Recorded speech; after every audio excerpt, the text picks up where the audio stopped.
Tonight we continue our look at the candidates running in Thunder Bay-Atikokan. Judith Monteith-Farrell is hoping to pull off a political comeback and reclaim the riding for the Ontario NDP. Jonathan Wilson brings us this candidate profile.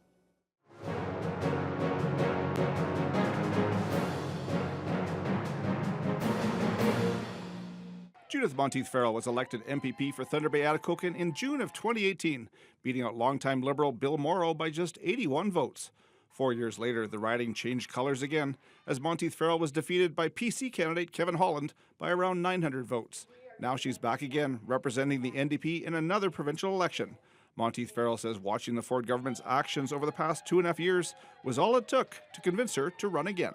How could I not run? Really, we have a time of crisis and we need people with experience to be at Queen's Park to deal with it. We also need a government that's compassionate and not a government that is like wasting money on silly things like spas in Toronto. So maybe I was mad as hell and didn't want to take it anymore, but I'm back.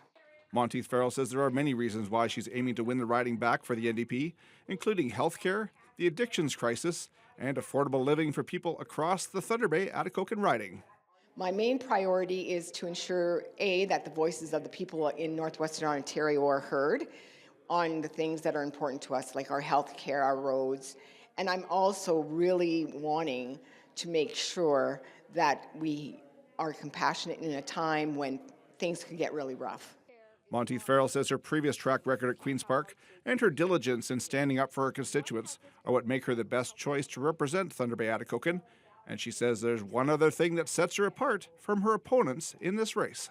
Well, first thing is I'm the only woman running, but the second thing, that's obvious, but the second thing is that I have the most experience. Like I was there for 4 years during a crisis in our province, and I believe I can take that experience that I had in that time of crisis and carry it forward to now.